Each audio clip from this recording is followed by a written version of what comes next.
सुबह 8 बजे। सुबह की पहली रोशनी के साथ मैं खिड़की के पर्दे खोलता हूँ। फिर मैं कमरे से बाहर गया और हॉल में चाय तैयार थी और मेरे पास बैठी मेरी नन्ही सी भांजी मिष्टी, जो खिलौनों में खोई हुई बिल्कुल बेफिक्र। और मैं भी सोचता हूँ कि ज़िंदगी का असली सुकून तो इसी उम्र में था। चाय पीकर नहा धोकर फिर मैं ऑफिस जाने के लिए तैयार हो जाता हूँ और फिर मैं नाश्ता करने के लिए बैठता हूँ। और यहाँ मिष्टी मुझे एक ही नज़र से देखे जा रही है कि कब मामा मुझे भी खाना खिलाएंगे। और नाश्ता करने के बाद मैं निकल जाता हूँ ऑफिस के लिए।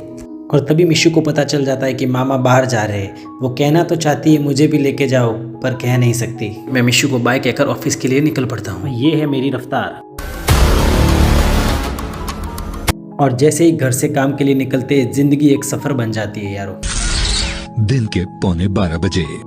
ऑफिस पहुंचकर जो माल आज डिस्पैच होने वाला था उसके चलन और बिल बनाकर काम पूरा कंप्लीट करके फिर मैं बैठता हूँ लंच के लिए। फिर हम टिफिन ओपन करके शुरू करते हैं लंच करने के बाद अपने अपने काम पर फिर एक बार लग जाते हैं। दोपहर 3:30 बजे। शाम होते होते राजू भाई के हाथ की चाय पीकर थकान और कम हो जाती है। शाम को बाकी बचा काम कंप्लीट करके घर पे निकलने की तैयारी करते हैं। रफ्तार को चालू करके घर की ओर निकल जाता हूँ। तभी आता है एक दोस्त का कॉल और कहता है कि आज शाम महाशिवरात्रि के प्रोग्राम में जाना है। एक बार मैं उसे मना कर देता हूँ, पर आखिरकार प्लान फाइनल हो ही जाता है।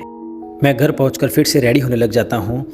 फिर रेडी होकर एक फ्रेंड को पिकअप करने के लिए निकल जाता हूँ। तभी मुझे याद आता है मैं बीएड सेट करवाना भूल गया। फिर बीएड सेट करवा के फिर मैं उसको लेने जाता हूँ। फिर हम डायरेक्ट वहीं पहुँचते हैं भक्ति की एक शाम की ओर, जहाँ भजन संध्या, ढोलक ताली और शिव शक्ति में डूबा माहौल था। रात 11 बजे। सभी भाइयों की चर्चा पूरी होने के बाद आज के भजन संध्या के आखिरी पल्लों को विदा करते हुए वहां से हम पेट्रोल पंप जाते हैं। पर एक भाई पेट्रोल भरवाने की जगह पूरा पेट्रोल पंप खरीद लेता है और बाकी सभी भाइयों से गुजारिश करता है कि अगले विधानसभा चुनाव में मुझे ही भारी मतों से विजय बनावे। और फिर हम सभी निकल पड़ते हैं अपने घरों की ओर, क्योंकि हर दिन खास नहीं होता, पर हर दिन में कुछ खास जरूर होता है। चलो भाइयों, मिलते हैं अगले व्लॉग में। और आपको ये व्लॉग कैसा लगा कमेंट में ज़रूर बताइए।